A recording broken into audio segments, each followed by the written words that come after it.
Hi everyone, my name is Yvonne and I am here to show you how to build your Advent wreath. I started one earlier, it's just to give you an idea, but I'm going to show you some of the things that you're going to take home with you. We've got a bag of all the greens that you're going to need and your wreath, which is right here, and your candle holders that are right here, and your candles. So you'll have everything you're going to need to build it, and all your greens. So the reason I took this out was when you get this home, you need to turn it upside down and leave it in the plastic. You poke a hole right here in the middle, and you take your hose and you stick it in there and let it soak for about 45 minutes. And then it's totally saturated. And then when you're done, if you have a charger, and you can get these at the Dollar Tree for $1 or Dollar General, these are good to hold on to because you don't want water to get on your table when you freshen it up. So the first step was to take each one of your candle picks, and they come out like this, and you just stick them in, and you have 4 sides. So in the middle of each one of these sections, you put your candlestick. And then you just start clipping. Now we went out and we've gotten several greens, and you just start poking them in like that. We have, this is called incense. And this gives you color. So you kind of just go around and you poke a few in, and then you can go back and fill it. We also have Leyland cypress. This is wonderful. And you can take little ones and make angel wings, and that gives you more to put up into around your candlesticks, so you don't show everything, like the plastic around your candlestick. Also, what helps with that is holly. And there's plenty of holly trees out around the area. If you decide to do another one on your own, just be sure you don't go to somebody's property. Ask permission first. I also used some magnolia leaves that I had at home.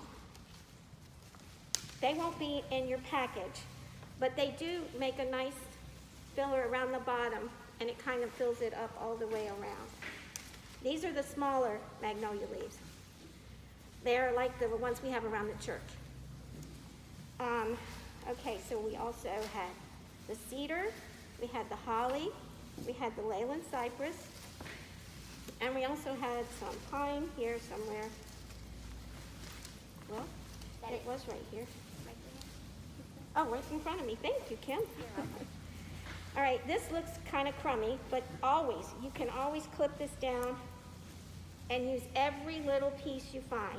And the sticks work really well to hold things up sometimes. So if one is a little loose, just kind of stick it over the top of that. Like this one hangs, and then you can put that over, and then it will hold it up like that. And if you want to, you can take pine cones and put them in throughout. You also, because it's Advent, you can get some flowers and stick in there also. There's some, these are silk. The live ones, the real ones they don't live long. So it's easier to do silk, like that. And then you would put your candle in there. And we have the pine cones. You can stick a wire around those. You also can take gold balls if you wanted to stick those in. It's easier to put them on a pick, and then you can just stick those in. We also have the silver ones, but you can pick those up at the Dollar General too, or Dollar Tree. That's a great place to go and get these things. Here's the one that I did on a pick earlier, and you take the wire and you wrap it around the bottom of the pine cone, and you just stick it in, and then it just adds some beauty to it. So there's all kinds of greens out there that you can get. Sometimes people use Nandina. The Nandina berries are good. If you're afraid that they're going to fall off, you can take some hairspray and just put on it, and it helps hold them together. We have the purple, we have 3 purple candles, and you have a pink one. And then sometimes people will put the white one in the middle, and that's Christ has arrived. Thank you. And also you can take ribbon and wind it through. Kind of like you just stick it in like that and pull it through your leaves. Or you can tie little bows. But sometimes when it just peeks out like that, it looks really pretty. I like that. So I think I've covered everything. Do you have any questions, Kim? I don't think so. Okay, well That looks wonderful. we're gonna turn it over to Kim, and she's gonna show you what you're gonna be doing as your project at home. Thank you. Thank you so much, Yvonne. This is so much fun, and we hate that we're not going to be able to sit down with you and do this together, but we know Father described it perfectly. This is a wonderful opportunity for us to build our domestic church. So when you're at home, just enjoy this time with your family. You'll have the things that Yvonne showed you. So it will be this bag, and then you will also have your things to take home for a nice pizza dinner. And you have a dessert prepared by the Ladies Guild. They're packaging those right now, and they'll be ready for you to enjoy at home. But also, you will have a small red bag that looks like this, and this is a take-home craft kit that we have prepared. The Catechist team has prepared for you to enjoy at home and through the Advent season. So in this bag, you will have colored handouts. They are bilingual, so Spanish on one side, English on the other, and each one tells you something a little bit different but equally important. So the cream one tells you simple ways to make the most of Advent at home, and these are just some fun ideas for you to do with your family at home. The purple one has some readings from Scripture and then also some prayers that you can read each time you light your Advent wreath. And then last but not least, you have the green form. And the green form tells you about the craft kit that is in the red bag. So let me show you what this looks like. This is a handmade baby manger for baby Jesus. And in it you will have some strips of beige paper. You will have a sweet little baby Jesus. You will have your manger. And then you will have some cotton that you can spread out.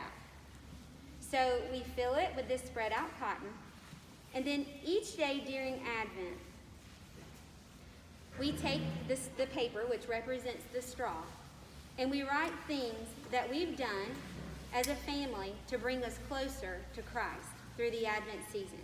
Because this is a special season of anticipation and preparation for Christ's birth. And so these can be any number of things that you guys talk about as a family that you want to do. But a couple that I wrote, maybe say an extra prayer for those in need, spending some extra time with the Blessed Sacrament. You may also want to try a new tradition. Maybe you have never attended Vespers and you want to come together to Vespers on Sunday evenings. So any of the things that you do together as a family that bring you closer to Christ, you're going to write on your straw. And each time what happens as you add some more straw to this, guess what we do? And you can even take your some straw and crinkle it up if you would like, or you can lay it in there just nice and easy like this. But what we're doing is we're making a nice soft bed for baby Jesus. So guess what? On Christmas morning, we get to add baby Jesus to the manger, and we get to sing him happy birthday as a family. Okay? So this is a fun activity, and you can start this the first Sunday in Advent and just keep going. And we want to make these nice soft beds for baby Jesus and just have fun with it. We are so happy that you are taking this home and doing this as a family. That's what our catechesis program is about. And if you have any questions, just let us know. And we wish you the best this holiday season, and we'll be seeing you. Thank you so much.